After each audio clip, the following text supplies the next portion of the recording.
এই গরমে ছোট বড় সবাই কিন্তু আমরা একটু আইসক্রিম খেতে ভালোবাসি, তা সেটা যদি হেলদি হয় তবে কিন্তু আরও ভালো। তা আজ এই super healthy guilt free ice cream বানাতে চাই আমাদের গ্রিক ইয়োগার্ট। গ্রিক ইয়োগার্ট না থাকলে কিন্তু বানাতে পারবে, নর্মাল দইকে জল ঝরিয়ে নিতে হবে, হাঙ্কার বানিয়ে নিতে হবে।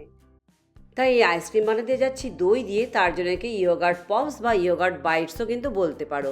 একটি পাত্রে আমি এখানে নিয়ে নিচ্ছি 6 টেবিল চামচ গ্রিক ইয়োগার্ট।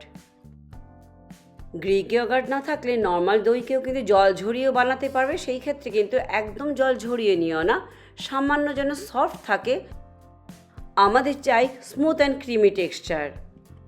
একটি হুইস্কারের সাহায্যে ভালো করে বিট করে নিয়েছি দই, দেখতেই পাচ্ছ স্মুথ হয়ে গেছে। কিন্তু এবার সুইটনেসের জন্য আমি দিচ্ছি এখানে হানির জায়গায় কিন্তু আমরা ম্যাপেল সিরাপ বলো, চিনি বলো, দুটোই কিন্তু ব্যবহার করতে পারি, বা মং ফ্রুটও।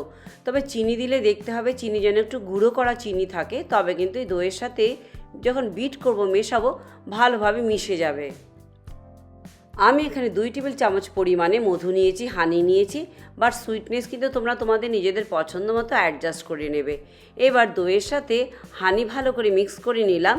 নিচ্ছি এখানে 3টে ছোট ছোট বাটি, আর এই মিক্সচার থেকে 2 টেবিল চামচ করে প্রত্যেকটি বাটিতে আমি নিয়ে নিচ্ছি, কারণ আমি বানাতে যাচ্ছি 3টে ডিফারেন্ট ফ্লেভারের। এখানে আজ আমি 3টে ডিফারেন্ট ফ্লেভারের আইসক্রিম বানাতে যাচ্ছি। তোমরা চাইলে আরও অনেক করতে পারো বা একটাই বানাতে পারো, টোটালি তোমাদের পছন্দের উপরে।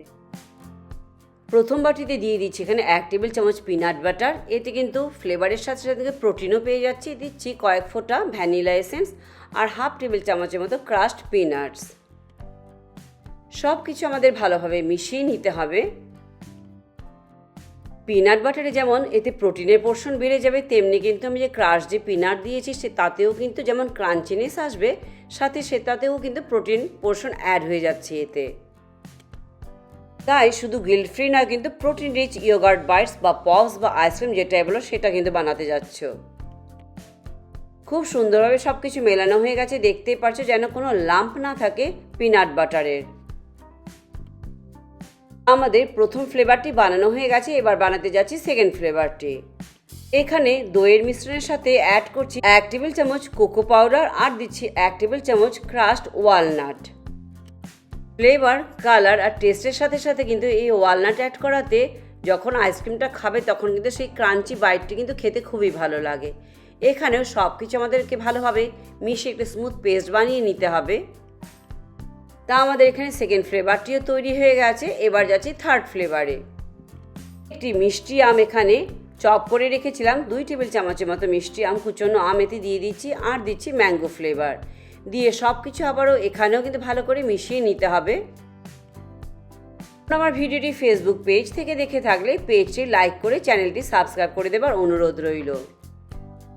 এখানে আমি বাটার পেপার নিয়েছি, যার উপর আমার আইসক্রিম বানাতে যাচ্ছি। নিয়েছি একটি প্লেট আর একটি ট্রে, তোমরা চাইলে বেকিং ট্রেও নিতে পারো।